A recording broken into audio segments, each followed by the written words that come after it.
Welcome to Health and Veritas. I'm Harlan Krumholtz. And I'm Howie Foreman. We're physicians and professors at Yale University. We're trying to get closer to the truth about health and healthcare.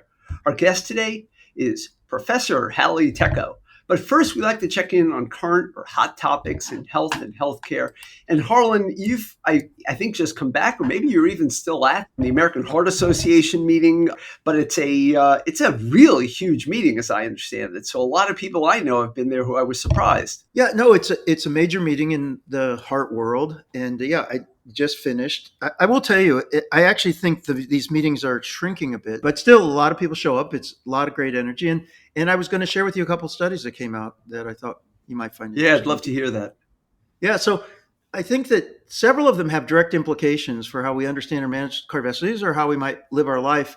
The one that has gotten a lot of attention that you might have seen that I tweeted about was this study on sedentary behavior. So there have been a fair amount of studies on sedentary behavior. You've heard this, don't sit so much. But a lot of these are based on self-report. This is based on a study of nearly 90,000 people who all had wearables. So, this was about direct sensor measurement of activity. And the interesting thing about this study is that it found that people who were sitting more than, believe it or not, very precisely, 10.6 hours a day, after that, the risk sort of sharply increased. There was an inflection. And they divided this into quartiles. And they basically were saying something like, the people who are most inactive, maybe there's something going on with them. So they compared them to the people in the second quartile, which were about, I don't know, an hour or so more active, not sedentary, as the group that was most sedentary, this 10.6 and above. And they had a 45% greater risk of heart failure and a 62% higher risk of cardiovascular death. Now, these are observational studies. These are linkages, but it seemed to, go along with what we might have expected, the people who are saying still. But there are two things about this study. One, this database, the UK Biobank, and you should know that has issues around generalizability and so forth, has a lot of data that you can use to control for the effects. So you can see, really try to isolate, is it really about sedentary behavior? And secondly, that we recommend people, get maybe 150 minutes or more of moderate to vigorous activity, physical activity a week. And what they found was that it's good when people are doing that physical activity. It did lower the risk, but still the sedentary behavior was sort of on top of that. So even if you did engage in that kind of vigorous activity, if you were sedentary for that many hours, you still had this increased risk. It was slightly mitigated, but not completely. And so, it may get us to the point where we're really starting to recommend that people do get up and move. It's like in this binge watching culture we have, people are more and more sedentary, and that's probably counter to the best thing for our health. So that was one study. Hey, let me just get a couple more because I think you might find these interesting. So there was a study that was done about a decade ago, published in New England Journal of Medicine in 2013, that was looking at the effect of intensive lifestyle intervention for people with type 2 diabetes and overweight or obesity. And remember, this presaged, it was before these new drugs came out. And at that time, really, this was the best that we could do. And they put together a really blockbuster intervention that helped people to lose weight and to feel better. And they followed these people almost for a decade. And guess what? No effect on health outcomes. No effect on health outcomes. So that was interesting. But they've gone back to that data and looked at biomarkers. They're markers of heart health, heart stress, heart damage, and the troponins, which are somewhat indicative of heart damage, suggested that there might be some benefit, but the heart stress biomarker suggests it actually got worse in the first year with this intensive lifestyle intervention. And this study just sort of reminded me that, just we were reflexively saying, like, you should really go on these rigid diets and people should really try to improve their health. And here's a study that said that strategy didn't really work. And it's juxtaposed to, again, these drugs, which are helping people to lose weight, fight obesity, and it's improving their cardiometabolic health, which gets into another study that was published here called the Summit trial, which looked at patients with a certain type of heart failure, that heart failure where the heart still, the pump function, the squeezing function is normal. They call it heart failure with preserved ejection fraction. It's squeezing well, but it doesn't seem to be relaxing as well, and people end up getting fluid backups, in the lungs and in the periphery, sometimes can get edema. And this can be also just as dangerous as the other kind of heart failure, that where the heart isn't pumping as well.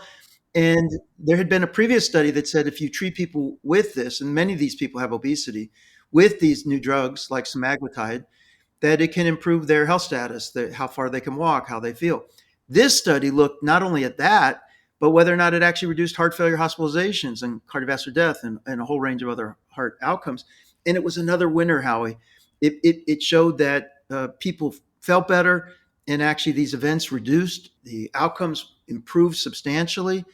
And this is added importantly to the literature on the value of these meds. And then finally, this in JACC. By the way, the sedentary behavior paper was in JACC, and the other weight loss paper was in JACC. So I'm pumping JACC today. But in JACC, there was a sub study. We welcome it.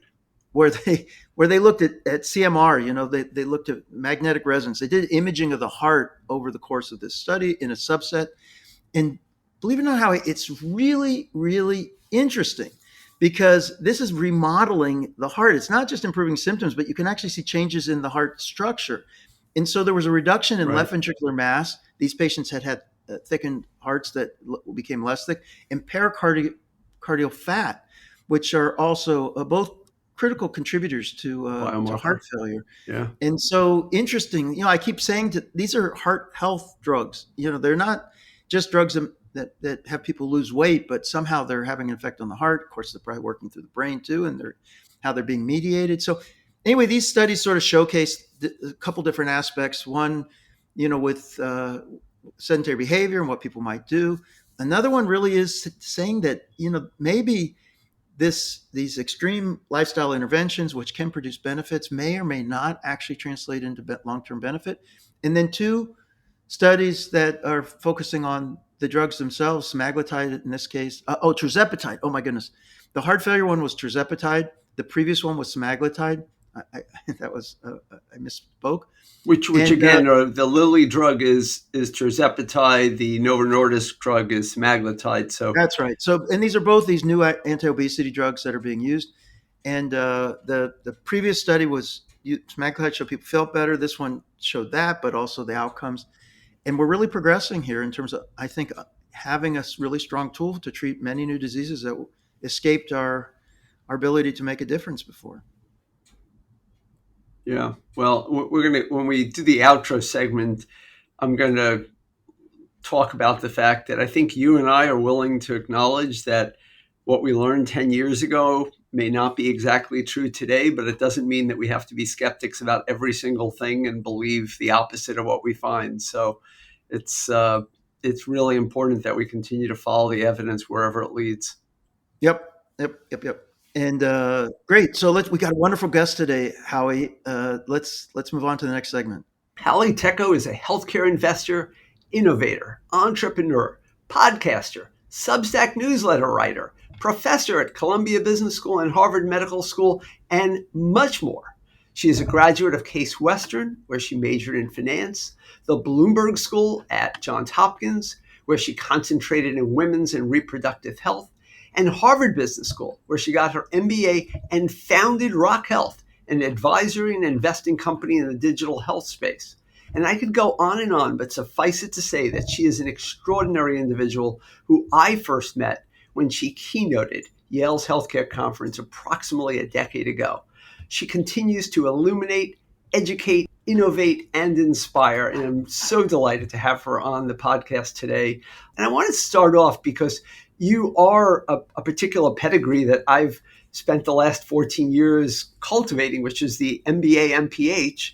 And I've gotten to see my students go off in many directions, but I don't think anybody has had a more determined influence on digital health, women's health, and promoting women in health investing and life sciences. So can you just tell us when you first got the fever for this? Was it back in Ohio? When did that start? Well, thank you. First of all, thank you for having me in that kind, generous introduction. I'm excited for our conversation today. Where did my spark start is a good question. As I'm writing a book, which will be out next year, I've been trying to tap into some older origin stories of mine. And It's kind of funny because it started in a very random way. I was a finance major, but I minored in Italian. I'm Italian. I'm an Italian dual citizen, and I am not good at language learning, and was doing just okay in my Italian class. And my professor gave the students an opportunity to volunteer as part of a clinical trial that was happening at the Cleveland Clinic around language therapy. And they were using language learning as a modality. And I was like, okay, I'll do it. I just wanted the extra credit. And I actually think that's kind of what started my interest in thinking about healthcare differently. I think I had a lot of friends that were pre med. Case is a very big pre med school. My mom was a secretary at the Cleveland Clinic for decades. But I never felt called to be a provider. And in fact, I always kind of thought that was the only role in healthcare was on the clinical side. And that never appealed to me. And I think that was the first time where I looked at healthcare as maybe something that I could do in my career, as a field that I could be part of. And I ended up then finding an internship at St. Luke's Roosevelt in New York, Columbia University's health system. And I worked with a doctor there who was doing research on music therapy, and spent the summer with her as she was using music for PTSD and ADHD. And she had this brainwave reader that would then put out music that would bring you to your most relaxed state. And it was very interesting.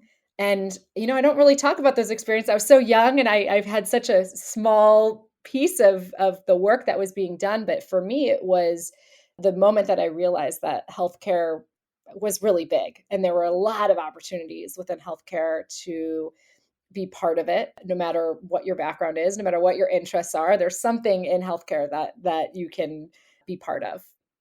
I'm always happy to have someone from Ohio on the program, Howie. But Hallie, I grew up in I Are grew up you in from Dayton. Ohio? I grew up in Dayton, but we always had an Amazing. inferiority complex for people in Cleveland because Cleveland was such a big metropolis, and we Yeah, were but just you're the small. city of flight, right? We are the city of flight. It's a city of innovation.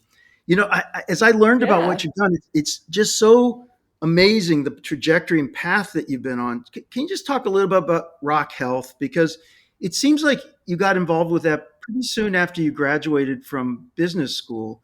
And so, what was Yep. that path? I mean, people are looking for jobs at that point, but you're Yeah. actually co-founding something that turns out to be a dominant influence Yeah, in well, no digital one health. wanted to hire me, so I had no choice. Yeah, so I love school. Obviously, I love school. And actually, when I wrote my business school essay, I stated that I wanted to combine my interests in healthcare and social entrepreneurship. And I'm probably one of the few people that actually followed through with what they said they wanted to do, because you don't really know what you want to do when you're 24 years old applying to grad school. But that's what I wanted to do. And at the time, the all the healthcare programs at the business school were geared towards folks that wanted to work in one of three places: hospital, a health plan, or pharma. And there wasn't a health IT track. There wasn't a lot of interest in healthcare innovation from a digital health perspective.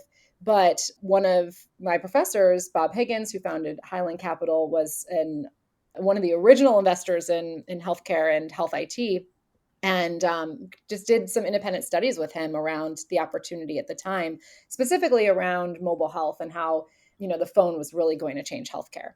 And so the summer between my first and second year, I had the opportunity to intern at Apple, where they asked me to cover the healthcare segment. And I say that has much less to do with my qualifications to run the healthcare segment, and more to do with how little they cared about healthcare at the time. But it was an awesome experience. And I was able to really be on the ground with app developers and healthcare.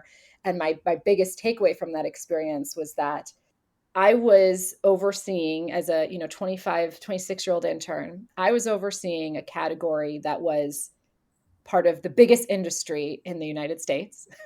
Almost 20% of GDP going into healthcare is the largest sector. But the number of apps were completely outnumbered by other sectors by gaming and lifestyle and social networking. So not only did they have more apps than healthcare, but they also had higher quality apps. And it just made no sense to me. I mean, these developers that were building gaming apps were just pouring so much love and heart into these apps. They were using every native feature of the iPhone, just wowing us. They'd come in and just have the coolest new products.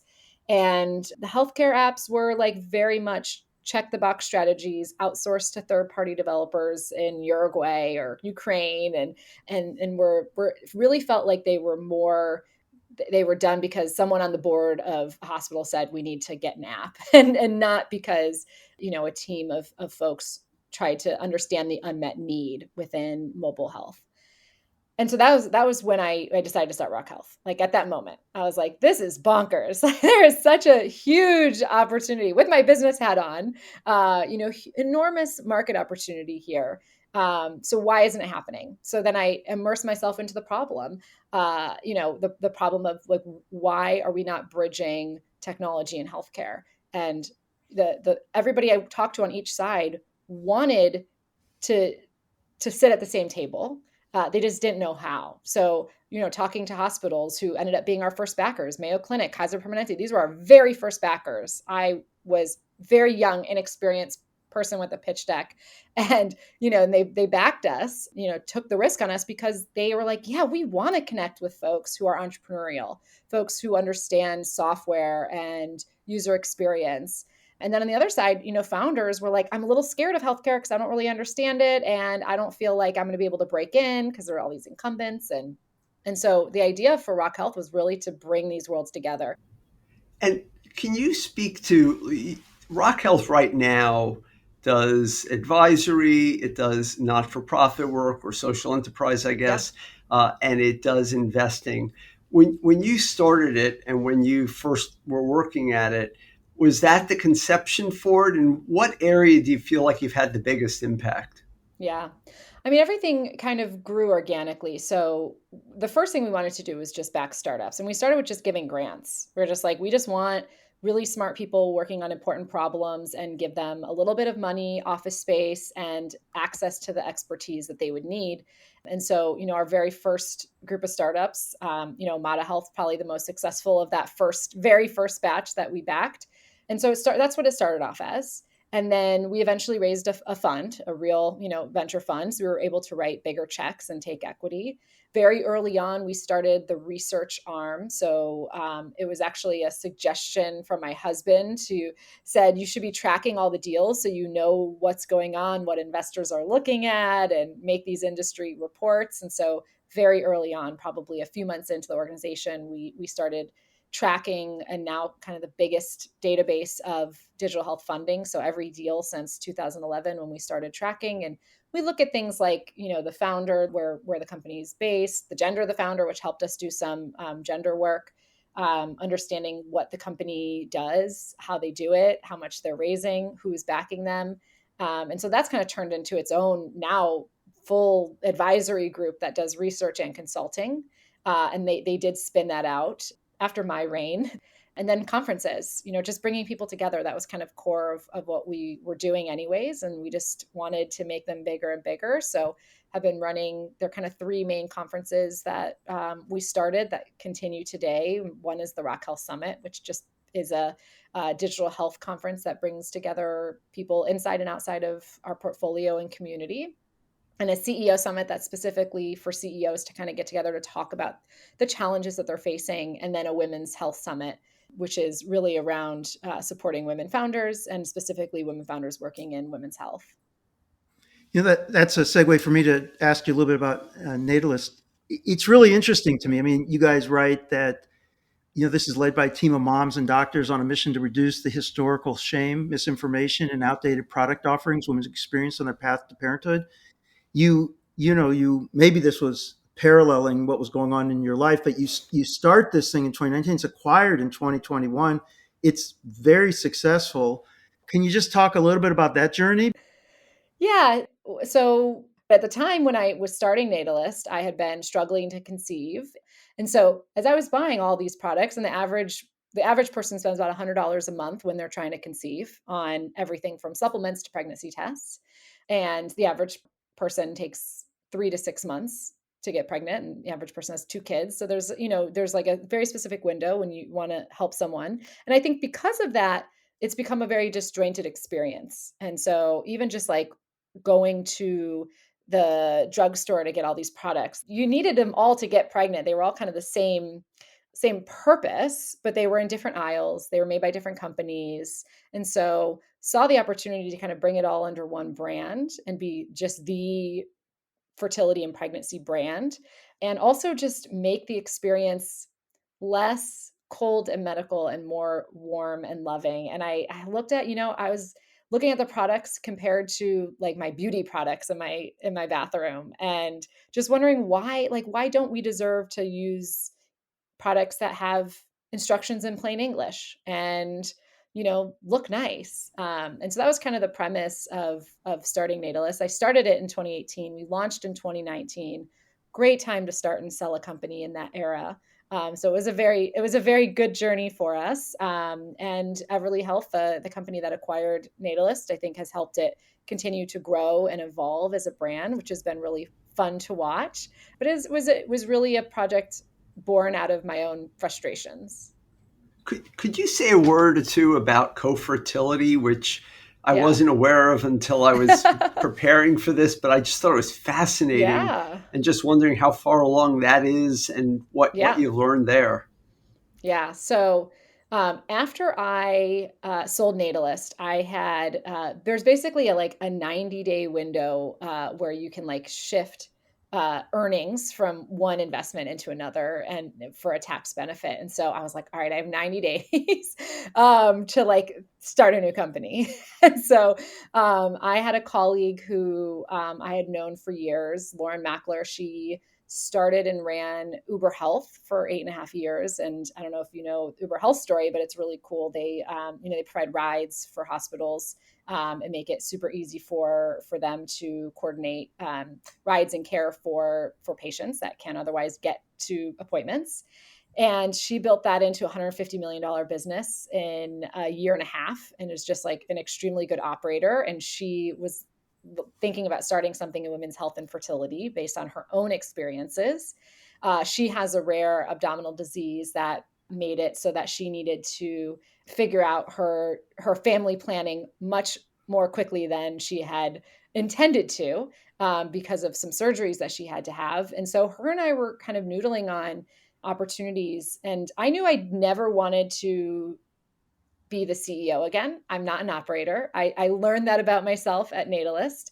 I enjoy supporting leaders, but I'm not the operator. And so I knew that, Lauren, I could be her cheerleader and supporter, investor, and now I'm, chair of the company. But I really helped her get it started and grow it into the business that it is today, now 3 years later. So co-fertility, the premise is we have an egg sharing program. So the best time to freeze your eggs as a young woman is unfortunately also when you can usually least afford it. One of my biggest regrets in my life was not freezing my eggs when I was younger. I suffered from infertility. I have one miracle child, but I had hoped to have a bigger family than I was able to. And I'm a really big proponent of giving women more options to control their family planning timeline. But the cost is prohibitive. And so we have an egg sharing program where women can freeze their eggs for free when they donate half to a couple that can otherwise conceive. We're serving gay dads. We're serving women who have infertility, age-related infertility, went through cancer treatment and weren't, able to conceive after that, and have helped a ton of families over the years now grow their families through egg sharing. So egg sharing is actually a very common procedure and agreement in the UK, where you can't sell gametes. And so they've kind of come up this workaround. So we have decades of research out of the UK showing that egg sharing donors have very high levels of satisfaction and very, very low levels of regret. And so being able to kind of take that data, knowing that these sort of arrangements are a win-win for everyone, and bring that to the US, which really there were some clinics that were doing it on their own, but at a national level had not been done. We've had over 100,000 women apply to the program, have had thousands and thousands freeze their eggs through the program, and are just offering an alternative to people who don't necessarily want to donate their eggs for cash. That doesn't sit right with everyone. And actually, there's a Harvard study on donor conceived people that show that donor conceived people are not comfortable with the fact that money was exchanged at the beginning of their conception. There's some conflicts with the cash compensation egg donation market. And so we're trying to smooth out some of that to create a more ethical, human-centered egg donation plan that includes keeping your own eggs and having those in case you need them, when you're older and want to build your family. Given what you know now about the world and your experience, somebody who's interested in the MPH, MBA pathway, Yeah. what excites you? What would you tell young Halle Tecco to look at now? So my advice for people who specifically want to do the MBA, MPH, well, my advice is they usually come to me saying, should I do an MBA or an MPH? And I say, why not both? Right. Such a great, it's a killer combo. I obviously, I did it in an unusual order, right? I did my MBA early in my career, 2 years out of school without much direction or expertise or experience. And then I did my MPH I was like 35. My son had just been born. He was born in September, and I started the program in November, which was crazy to think about, in 2017. So I was, good more than a decade out of undergrad. And so that was, for me, it was just when I needed it. I felt like I needed my MBA earlier in my career for a lot of reasons. I felt like that was my calling at the time. And then at some point I looked and I said, I think I'm a pretty good business person. I understand all this stuff. But like, I'm not here, just to build businesses. Like I really do want to make a difference. I really do want to fix healthcare. This is nagging me. This is awful. And you're having it. Yeah. You're making a difference. I'm trying to. I'm dedicated to it. Sometimes, some days I feel more accomplished than others. There's a lot. But yeah, and I really wanted to just be good at what I was doing. And so that's why I went back and did an MPH program and loved it. It was so much fun.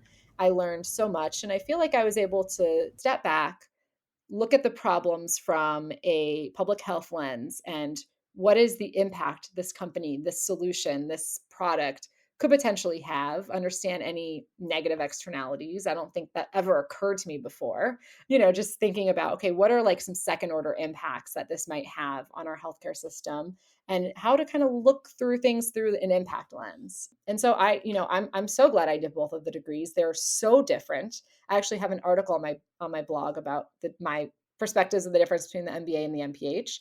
And I think depending on where you want to go and what sort of role you want, one might be better than the other. But if you can't decide, I don't know, do both if you can. I agree. My final question is there a change in healthcare that you're impatient to see? I mean, because for all the innovation and everything that's happened in the last decade, we're still anchored in an old time, I think, in healthcare. And I wonder what is it that bugs you the most? Like, what is it that you would really yearn to see change? Is there an area? So many things. Yeah. So I actually usually ask my guests, like, if you could wave a magic wand and change anything in healthcare, what would it be? And I've never answered it, but I'll answer it because this is basically your question. I think we're just so limited by the fact that most of us, our health insurance and our health plan is tethered to employment. And I feel like the fact that, people stay at a job for 2 to 4 years and they don't necessarily have the incentives to invest in long-term preventive health solutions for patients does a massive disservice. And so I'd love to see a option where maybe your employer gives you tax-free dollars. Ultimately, you go pick which insurance you want and you stay on it for a long time, and you pick the one that works for you. Maybe it's a public plan, maybe it's a private plan, but have like real market competition for that. And I think we're starting to see things like QSERA and ICRAs that are pointing to a more consumer-driven model. But to me, just getting away from from employer-sponsored healthcare, which creates job lock, which is regressive for many reasons, would be my wish. I will That's say terrific. you're prescient in that way. I talked to one of my undergrads this morning about her final paper, and that was one of the big themes that she wanted to talk about. So Love it. Oh, you have you're to on send it it. to me when she writes it. I'd love to read Yeah. it.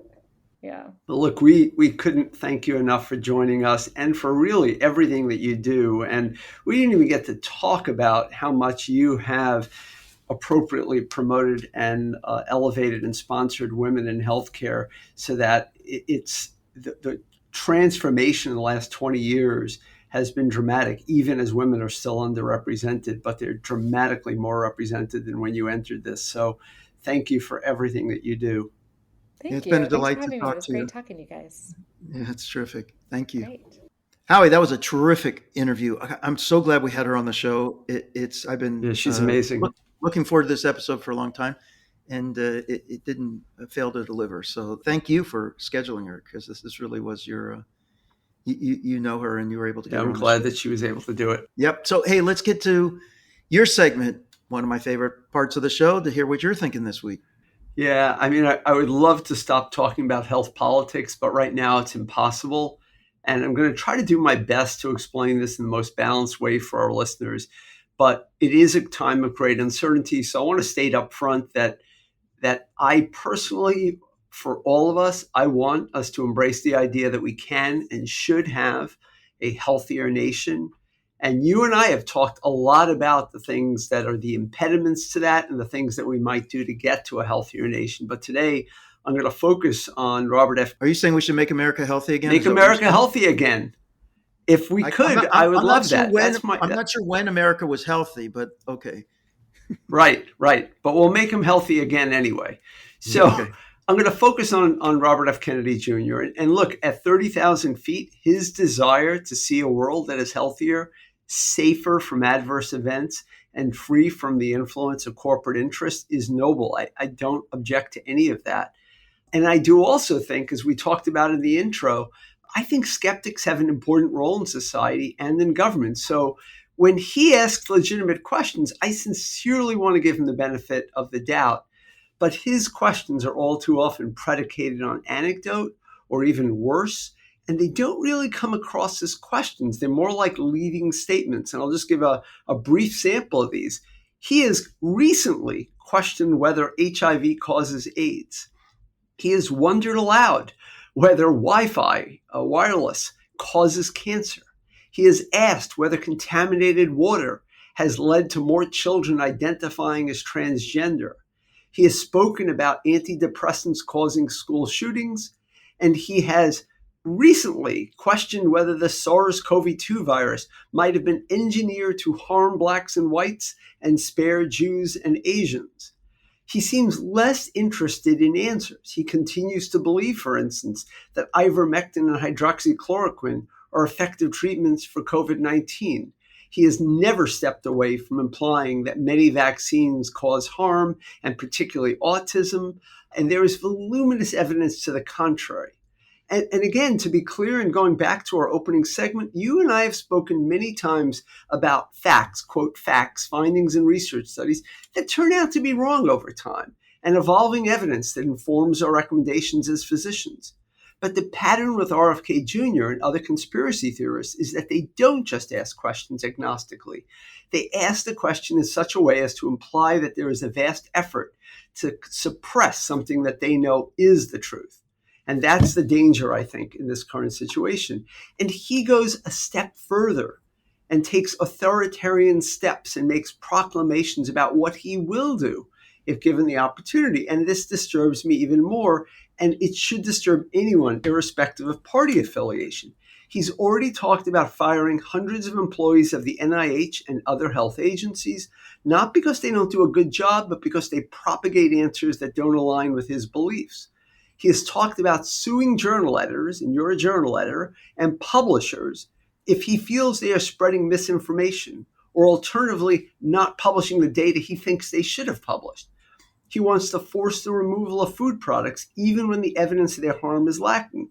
So look, I'm going to still take a step back from this. I don't want to panic. I'm choosing to hope that cooler heads will prevail.